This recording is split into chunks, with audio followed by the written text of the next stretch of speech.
Hey guys, thanks for tuning in to another video on ForgottenWeapons.com. I'm Ian McCollum, and I'm here today at Morphy's taking a look at an HK21E.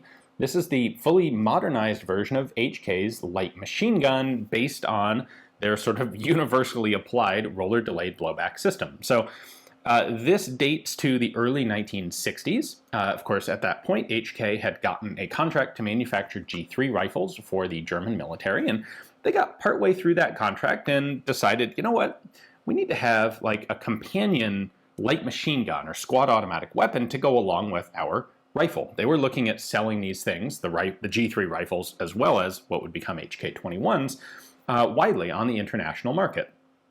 And it makes sense that if you're going to make a rifle, you make a light machine gun to pair with it. This is something common. We'll see it with the FNFAL, where they had a heavy-barreled squad automatic version of the FAL. Colt had a number of developments for light machine guns, the CMG2 and CMG3 that it tried to market alongside its AR-15/M16 rifles, and HK had the same idea. Now, HK would be very successful in scaling their roller-delayed mechanical system both up and down. So scaled down to 9mm, you get the MP5 submachine gun and all of its variations. You have the G3 rifle, as well as the HK33 in 5.56, and all of those variations in length and such. And then scaled up with a heavier duty receiver, a heavier barrel, a quick change barrel, and a belt feed mechanism, and you get the HK21. I've discussed HK nomenclature a bit in the past. Suffice to say, at this point, the first digit tells you what type of firearm it is. So in this case, 91 indicates a shoulder rifle, 21 indicates a light machine gun, a belt-fed light machine gun. Worth pointing out, HK11, the numeral 1 as the first digit, indicates a magazine-fed automatic rifle. So, and then the second digit describes the caliber. So in this case, 21, 2 means a belt-fed light machine gun. The 1 digit indicates that it is 7.62 NATO caliber. Last digit being 3 indicates 5.56. So HK would develop the HK23 as well, which is basically the same gun here in 5.56. Anyway, I'm getting ahead of myself. 1961, they come out with the HK21, and at that point it is very much just a G3 receiver kind of modified to have a quick change heavy barrel and a belt feed mechanism. And the first major contract for these, or the first major buyer, is Portugal. Portugal has adopted the G3 as its standard rifle, and they go ahead and adopt the 21 as a standard light machine gun. They designate it the M968 in 1968. The German military would never adopt these large scale because they already had a universal machine gun they were very happy with, that being the MG3, an updated version of the MG42. This was more for smaller countries, second-tier military forces who were going to be ordering things not from their own domestic arms manufacturers or state-owned arsenals, but from export companies like H&K. So in the 1970s, they would go through and make some updates to this that resulted in the HK21A1. The US actually tested this in 1974, but opted not to adopt it. And then in the early 1980s would come the HK21E. The E is for export model, and it includes the improvements and strengthening of basically all the components. So everything from the recoil buffer in the buttstock being improved, the receiver was actually lengthened about an inch to allow a longer bolt travel, which reduces felt recoil. The barrel shroud at the front was extended a couple inches. That gives you a longer sight radius. The barrel was made a little bit longer. The bipod was improved. The attachment mechanism for the belt feed system was improved. The belt feed itself was improved. They added an option or a mechanism for attaching a belt box to the gun. The barrel removal handle was enlarged. The fire control group went from safe semi-full to safe semi 3-round burst full, for those who wanted it at least.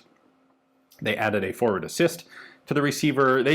Like the whole gun got overhauled. It actually gained about 3 pounds in weight in this process. The original HK21s were 7.9 kilograms, which is about 17.5 pounds. The 21E version has inflated that to like 9.35 kilograms, which is 20.5 pounds, so picked up a couple pounds along the way. One of the elements that really sets the HK21 apart from a lot of the other light machine guns out there is its modularity. And this is in particular true with the 21E version. It can actually be readily swapped between 308 and 5.56 calibers. It can be swapped between a number of different barrel lengths. That's not difficult. And it can also actually go to magazine feed very easily. So let me show you how all that actually works. One of the design elements that came about with belt-fed machine guns was the top cover. The idea that you have a pinned piece pinned at the front that will open up and allow the shooter access to all of the internals of the gun from above, where they're easy to look at, easy to manipulate, easy to fix if anything breaks. And this has been kind of standard for belt-fed guns for nearly 100 years now. However, if you're going to take an existing platform like the stamped sheet metal receiver of a G3 rifle and make a belt-fed version of it, you can't really do that. Adding a top cover to an HK roller delayed gun would completely change the receiver architecture. So instead, they put the belt feed mechanism on the bottom here. And in true HK style, it is actually modular and detachable. So before I take it off, actually, I will show you there is a latch here which allows you to drop the bottom half of the feed mechanism. You do that for loading and for safing the gun. Having this open ensures that there is not a round in the feedway. Now, these are closed bolt firing guns, just like all of the other HK roller delayed family of firearms. So that has some pros and some cons when it comes to a light machine gun. The benefit is it tends to be a very accurate gun in semi-automatic fire because the bolt's already closed when you pull the trigger, the barrel is fixed because it's not a recoil operated gun. So semi-auto, very effective. However, in trade-off, you have less cooling ability than a traditional open bolt gun because you don't get air circulation through. If you fire enough to heat up the barrel to the temperature that a round can cook off, well, a closed bolt firing gun is always going to come to rest with a cartridge sitting in the chamber waiting to fire. So on an open bolt gun, no matter how hot the barrel gets, you'll never have a cook-off because rounds aren't sitting in the chamber. With a closed bolt gun, they are, and so a cook-off is a potential hazard. It's just an issue that you have to be aware of with a gun like this. Now, you may have noticed that the bottom of the belt feed module here is open and exposed to the elements, and the reason for that is that there's a belt feed box that sits on top of it here and closes that off. There we go.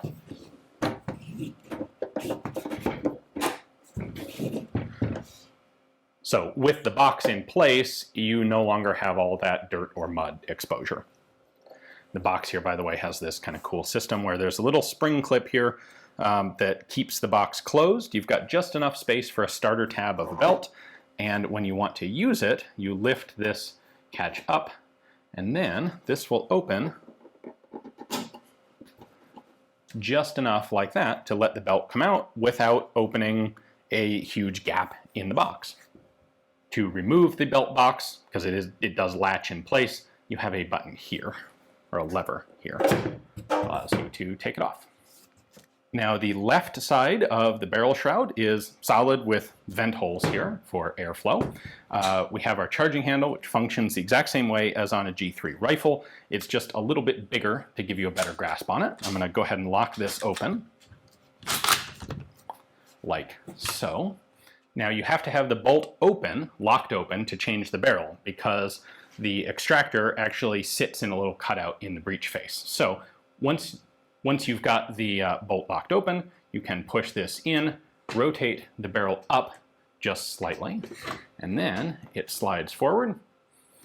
And using this big plastic handle, you can grab it and pull it out of the gun.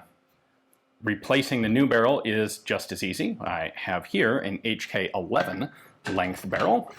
Slide it in, it comes in there, and just snaps down and locks into place. And the barrel's changed and ready to go. We have a nice detachable bipod on the front. This mounting system gives you a nice amount of pivot, or it does when the bipod's not folded up. Kind of inspired by the MG34, MG42 system. So the legs just snap out In order to retract them, you have to push the button in and then snap the leg back. These legs are fairly simple. They're not adjustable for length. They're not adjustable for any angle other than locked in the straight open position. And then you get a fair amount of pivot on the gun, as well as a little bit of play here, but you can push solid or pull solidly into the bipod. Now, the modularity of the gun really comes into play when you want to change calibers or feed systems. So, of course, you saw how you can change the barrel out. There is a single pin right here that locks the whole feed assembly in place. So,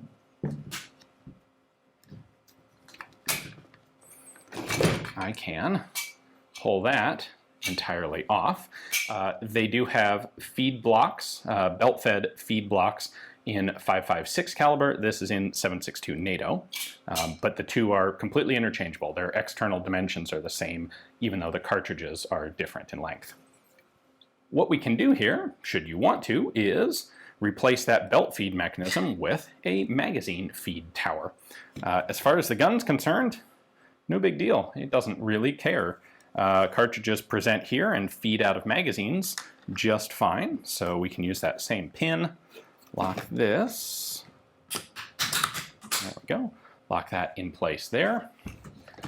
There's a little spring catch right here that holds this up in position.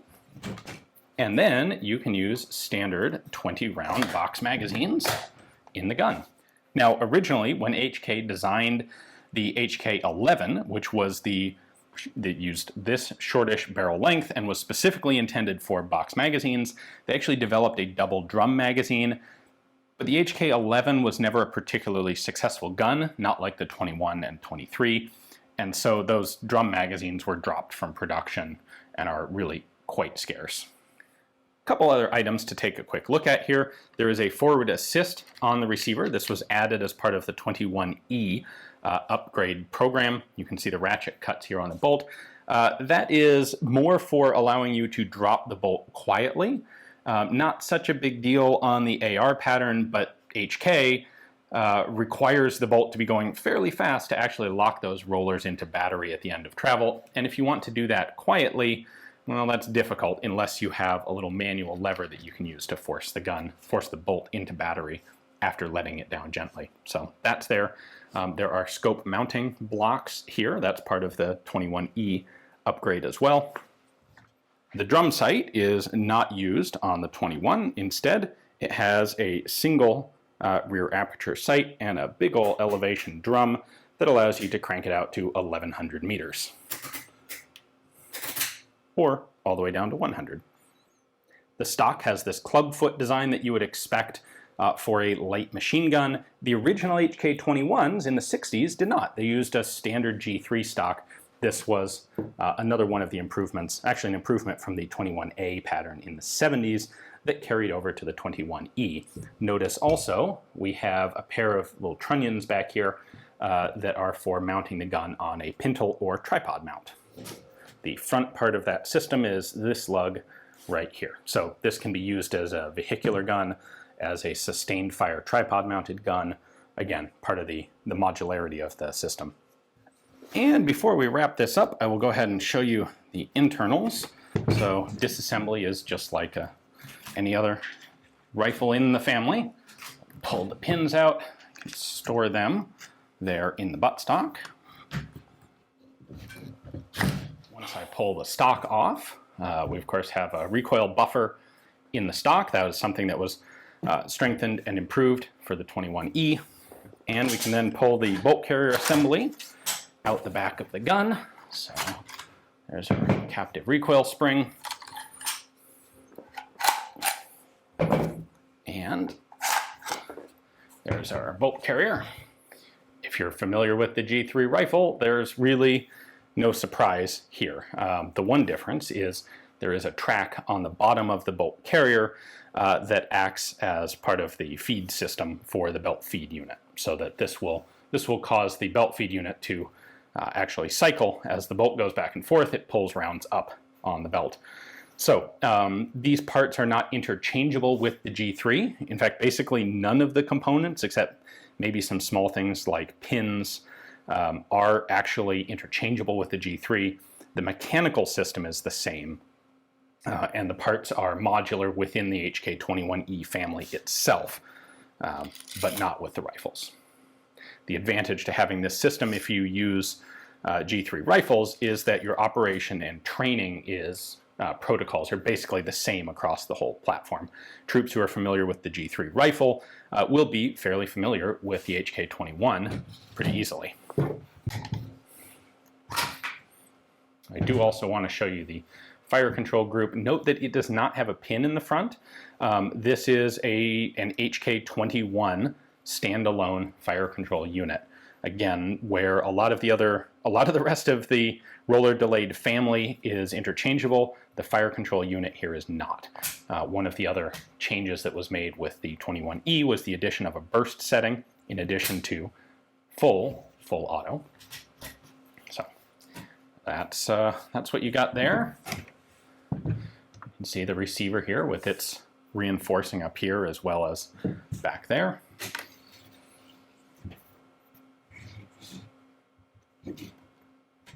And that's about it.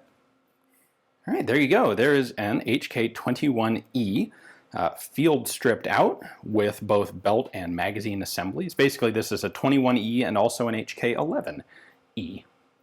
The HK21 would prove to be a fairly successful commercial venture for HK. By 1977, they'd sold some 20,000 of them across 20 different countries.